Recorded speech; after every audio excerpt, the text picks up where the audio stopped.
नमस्कार दोस्तों, आप सभी का स्वागत है हमारे YouTube channel Dantewada on air पर। और आज हमारे साथ हैं भरत भूषण त्यागी जी, जो नमस्कार। जिन्हें 2019 में पद्मश्री का अवार्ड मिला हुआ है। और आज हम इनसे बात करेंगे, इनके बारे में जानेंगे और पूछेंगे इनके साथ इनके सफ़र का, पद्मश्री इनको कैसे मिला और क्या चीज़। जी सभी को नमस्कार।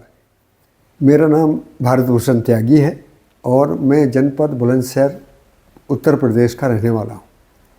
लंबे समय तक खेती में प्रयोग करते करते देश में जैविक खेती की जब चर्चाएं चली, उसके प्रयोग किए और सन 2019 में भारत सरकार ने उन प्रयोगों को पहचाना और पद्मश्री सम्मान से सम्मानित किया।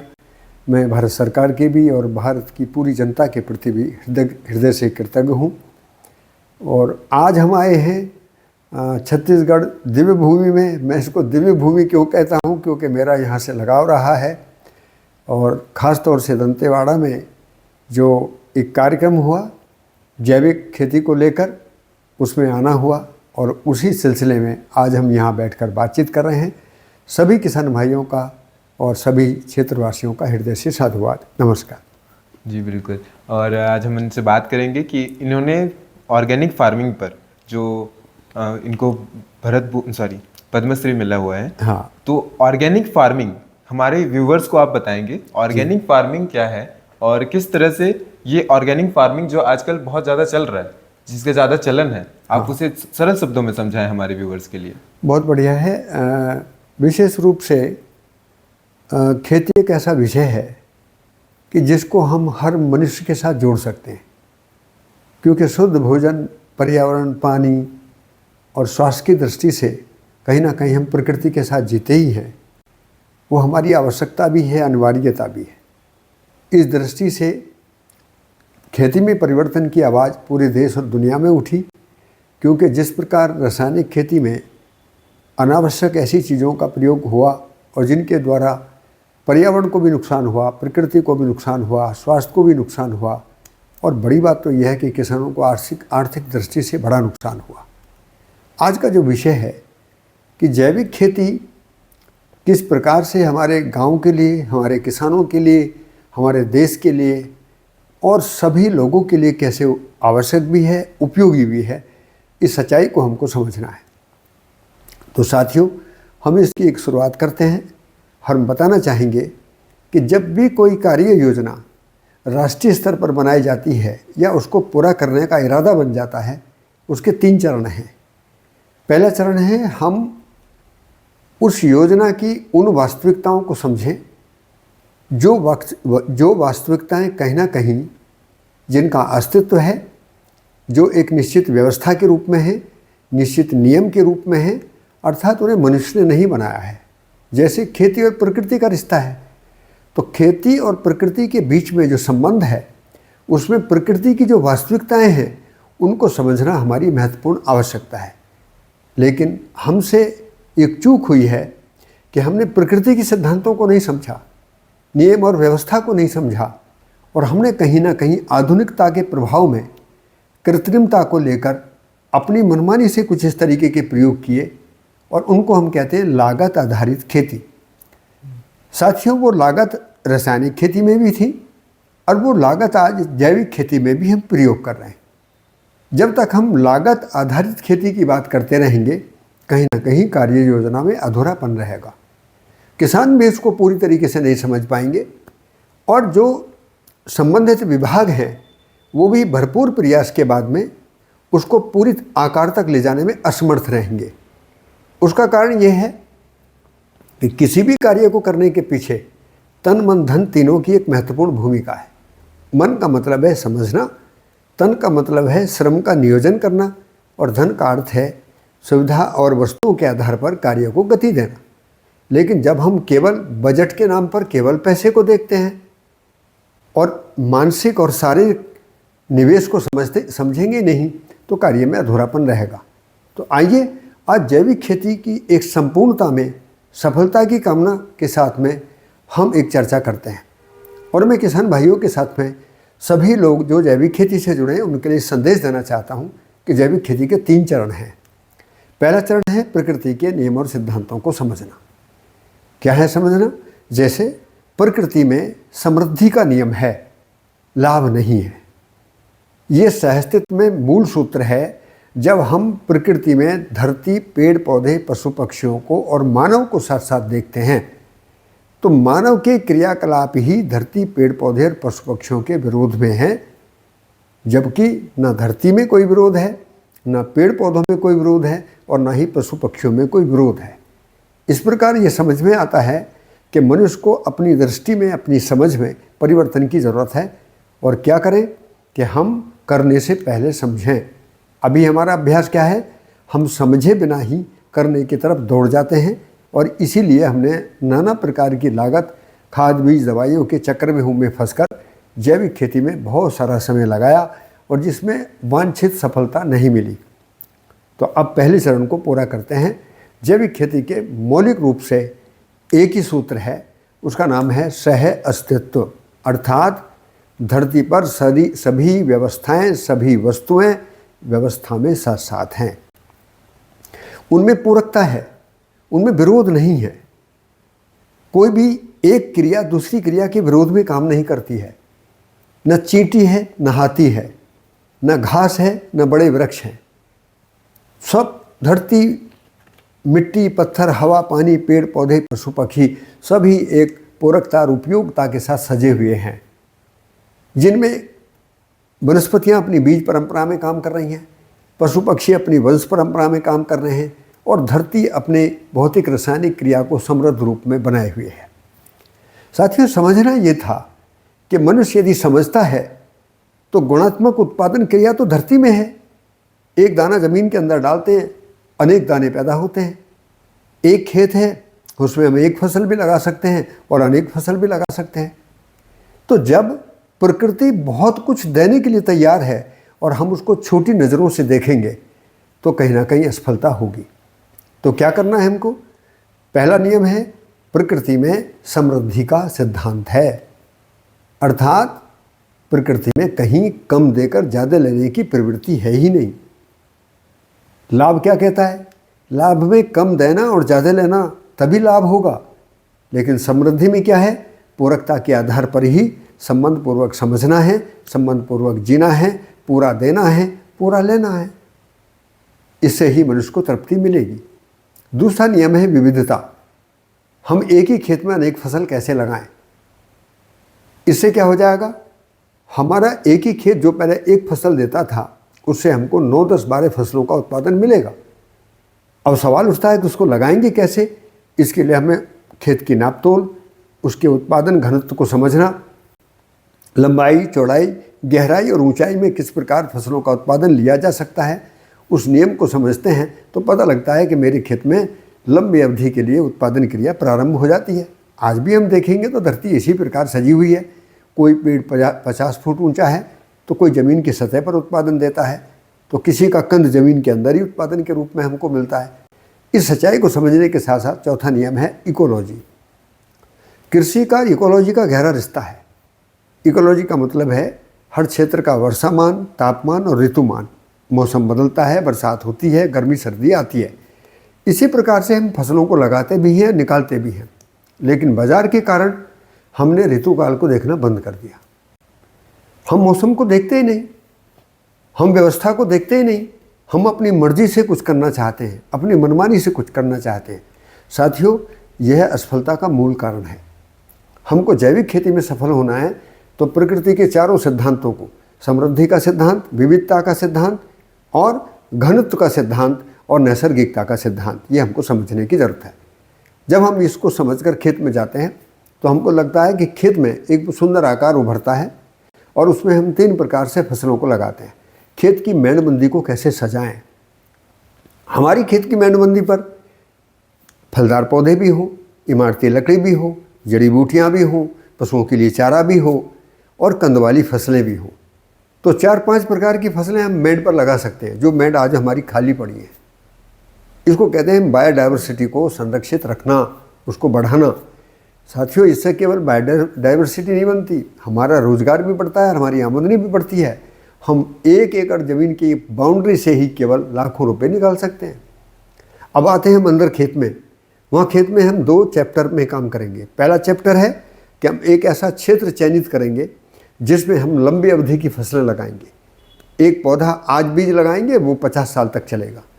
दूसरे हम वो फसलें लगाएंगे जो मौसम के साथ बदलती हैं।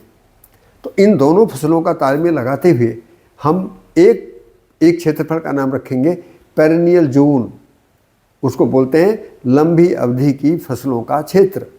और दूसरा है जो मौसम के साथ बदलने वाली फसलें हैं उनका क्षेत्र, क्योंकि ये एक दूसरे के लिए पोषण होता है। तो जैविक खेती का एक बड़ा सुंदर सिद्धांत है कि कार्बन और माइक्रोबायोलॉजी को सस्टेन करने के लिए हमको फसल प्रणाली की विविधता के विज्ञान को समझना है।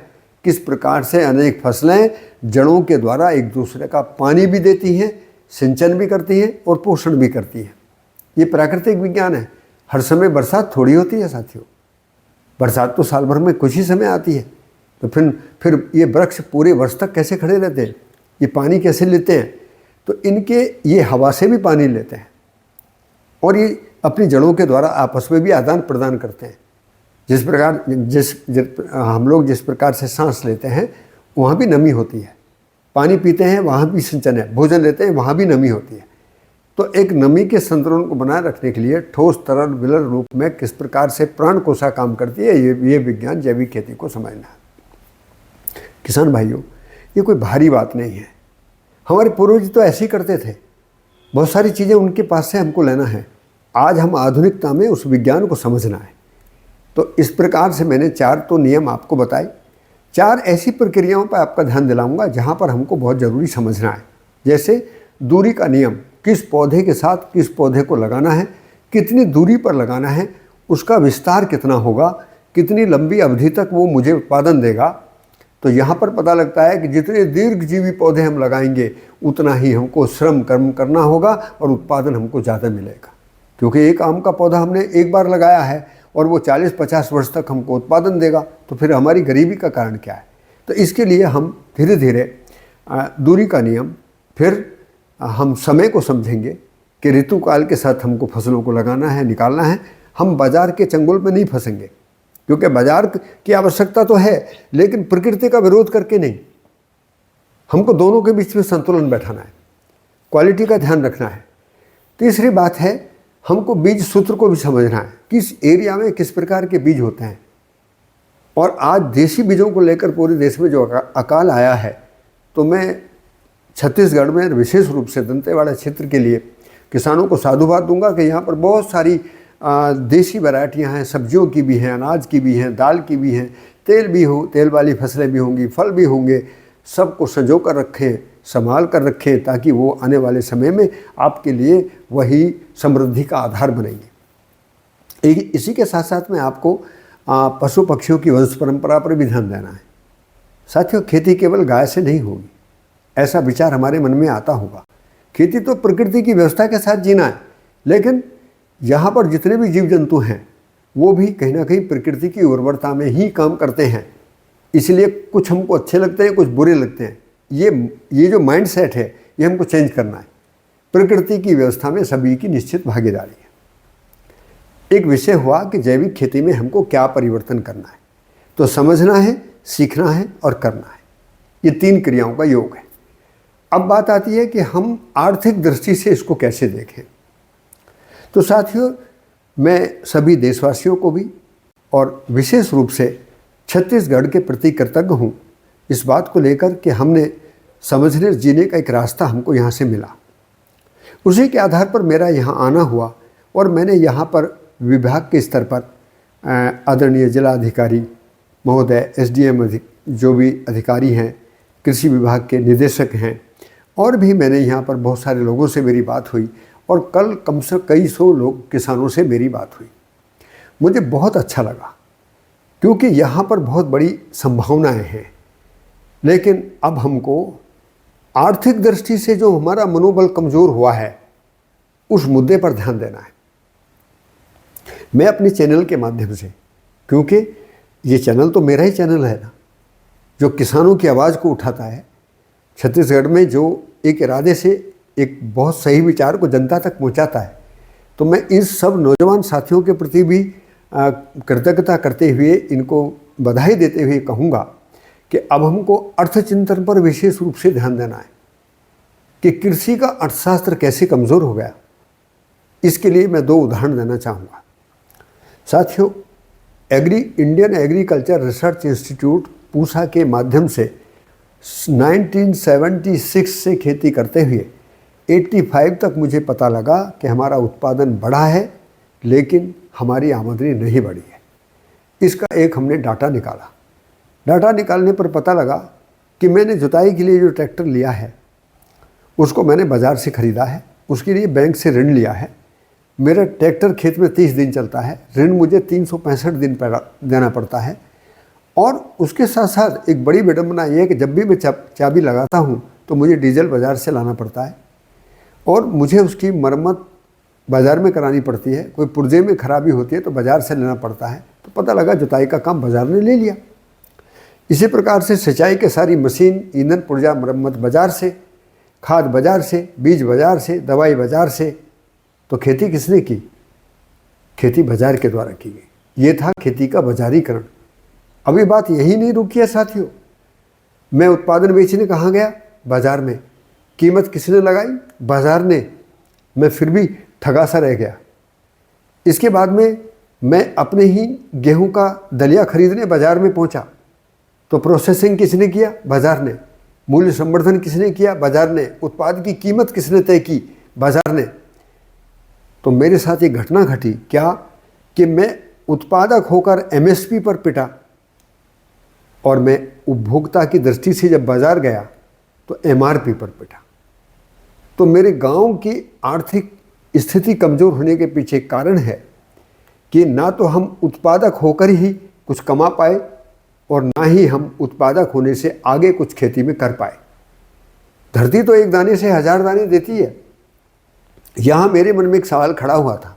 वो सवाल मैं अपने सभी किसान साथियों को, पूरे देश के सभी अर्थशास्त्रियों को ये पूछने के लिए चाहता हूँ कि 1 किलो गेहूं से दलिया बनाने वाली कंपनी तो मालदार कैसे हो गई जो 1 किलो गेहूं से केवल 950 ग्राम दलिया बना पाती है, लेकिन 1 किलो गेहूं से 100 किलो गेहूं पैदा करने वाला किसान कर्जदार कैसे हुआ? इसका उत्तर किस अर्थशास्त्री के पास है? इसका मतलब हमने प्रकृति के आवर्तनशील अर्थशास्त्र को नहीं समझा है। हमने एक ऐसा अर्थशास्त्र बनाया जिसने धरती पर गरीबी और अमीरी को पैदा किया है, जिसने आर्थिक असंतुलन पैदा किया है, आदमी को गांव से निकालकर बाजार में खड़ा किया है और आदमी को कर्जदार बनाया है। मैं अपनी भारत सरकार से भी, अपने देश के मनुष्यों से भी, अपने देश के किसानों से भी, सभी वर्गों से ये निवेदन करूंगा कि हमको आवर्तनशील अर्थशास्त्र पर गहराई से काम करने की ज़रूरत है। दोनों में क्या अंतर है? आज दुनिया में लीनियर इकोनॉमी और सर्कुलर इकोनॉमी के लिए भी बातचीतें उठ रही हैं। तो क्या करें हम? लीनियर इकोनॉमी का मतलब है कि जब हम बाजार केंद्रित अर्थव्यवस्था के बारे में सोचेंगे तो एक वर्ग गरीबी में जाएगा और एक वर्ग बहुत ज़्यादा अमीरी में चला जाएगा। इसको कहते हैं आर्थिक असंतुलन। अर्थात इकोनॉमी एक तरफ चली गई, एक रेखीय हो गई। लेकिन जब हम उत्पादक का ध्यान में रखते हुए और उत्पादन के आधार पर इकोनॉमी को आगे बढ़ाते हैं तो कृषि आधारित अर्थव्यवस्था गांव को भी समृद्ध करती है और राष्ट्र को भी समृद्ध करती है। और यही कृषि प्रधानता है इस देश की, और यही खूबसूरती है। और यही खूबसूरती छत्तीसगढ़ में सबसे ज़्यादा देखने को मिलती है, क्योंकि ये वो छत्तीसगढ़ का वो इलाका है दंतेवाड़ा जहाँ पर हरियाली से भरा हुआ क्षेत्र है। जहाँ हरियाली है वहाँ आदमी कमज़ोर क्यों है? इसका मतलब हमने कहीं ना कहीं खेती को एक व्यवस्थित कार्य योजना का दर्जा नहीं दिया। हमने व्यापार को ज़्यादा दर्जा दिया, हमने प्रकृति की उत्पादन व्यवस्था को समझा ही नहीं। तो ऐसे में कृषि को अब किसान उत्पादक बनकर काम ना करें, बल्कि उत्पादन से अब वो परिवार के व्यवसाय के रूप में खेती को स्वीकार करें, उत्पादन भी करें, क्वालिटी का सर्टिफिकेशन भी करें, उसका प्रोसेसिंग भी करें, ब्रांडिंग, पैकेजिंग और मार्केटिंग भी करें। और कृषक उत्पादक संगठन के रूप में यदि एक गांव, एक इकाई बनकर इसको बढ़ाना चाहता है तो मैं कहना चाहूँगा कि जो गांव की इकोनॉमी है वो कम से कम भी 5 से 6 गुना एकदम सीधे तरीके से आगे बढ़ जाती है। इससे गांव भी समृद्ध होगा, देश भी समृद्ध होगा।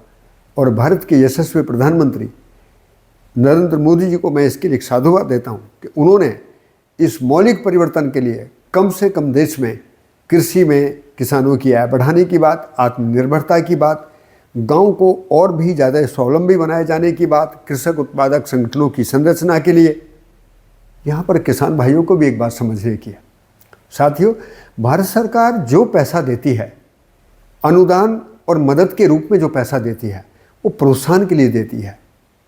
प्रोत्साहन का मतलब है कि किसान भाई कम से कम किसी कार्य योजना को सही ढंग से व्यवस्थित रूप में कर सके, उनके लिए जो बाधाएं हैं उनको दूर कर सकें। लेकिन हम प्रोत्साहन को न समझकर उनको लालच के रूप में स्वीकार लेते हैं, जिससे हमारे अंदर लालच बढ़ता है। इसके लिए हमको समन्वित जो हमारे विभाग हैं, हमारे जो किसान हैं, हमारे जो राष्ट्र के नीतिकार हैं, उनको समझना है कि हमको प्रोत्साहन और प्रलोभन के बीच के अंतर को समझना है। कहीं ना कहीं हमारी जो प्रशिक्षण व्यवस्था है, हमारा जो किसानों तक सूचना पहुंचाने का माध्यम है, वो बहुत सशक्त और मजबूत हो, ताकि किसान को सही बात सही समय पर पहुंचाई जा सके। इसके लिए मैं आज इस कार्यक्रम में आप सभी को साधुवाद करता हूं। और अब हमारे साथियों के द्वारा जो भी सवाल उभरते हैं, छत्तीसगढ़ को लेकर, दंतेवाड़ा को लेकर, ऑर्गेनिक खेती को लेकर, गांव की समृद्धि को लेकर, किसानों को लेकर, मेरे मन में, मैं एक प्रयोगकार किसान हूं और लंबे समय से खेती में प्रयोग करता रहा। भारत सरकार ने इसी के लिए सम्मान दिया और सम्मान मैं सरकार के प्रति, किसानों के प्रति कृतज्ञ हूं और ये मेरी जिम्मेदारी भी बनती है। और मुझे यहाँ आकर बहुत खुशी लगी है। मैं बहुत ही दिल से प्रसन्न हूँ। ये कोई औपचारिकता नहीं है, क्योंकि धरती अपनी है, देश अपना है। जब हम अपनेपन से पूरे देश में घूमते हैं तो फिर छत्तीसगढ़ क्यों अच्छा लगा। छत्तीसगढ़ के पीछे दो कृतज्ञताएं हैं। एक तो ये कि यहाँ से मनुष्य की चेतना को एक सही आकार में अनुसंधान पूरा हुआ, और मैं उसके लिए अमरकंटक में जो आध्यात्मिक अनुसंधान एक अपनी पूर्णता को एक आकार में लेकर मनुष्य की चेतना को जागृत करने के लिए उभरा है, मध्यस्थ दर्शन सहअस्तित्ववाद के रूप में, मैं आदरणीय बाबा जी के प्रति भी बहुत कृतज्ञ हूँ, उस पूरी टीम के प्रति बहुत कृतज्ञ हूँ। और यहाँ भी मैंने देखा कि गांव में विभिन्न विचारधाराओं से शुभ की संकल्पना को, शुभ की कामना के साथ साथ बहुत सारे संगठन यहाँ पर काम कर रहे हैं। हम उन सब का भी हृदय से सम्मान करते हैं, इसलिए कि आओ सब मिलकर छत्तीसगढ़ की इस दिव्य भूमि को एक ऐसा आकार दें जिससे राष्ट्र की चेतना भी जागृत हो और पूरी दुनिया को भी एक संदेश मिले कि आखिर मनुष्य को, चाहे हम खोज चंद्रमा की करें, लेकिन जीना धरती के ही साथ होगा। हम धरती की वास्तविकता को समझें, धरती के साथ जिएं। इस शुभ संकल्पना के साथ में आज ये संवाद रखा गया। अब इस संवाद के सेकंड फेज में हम आपस में मिलकर कुछ मुद्दों पर और चर्चा करेंगे। सभी को नमस्कार।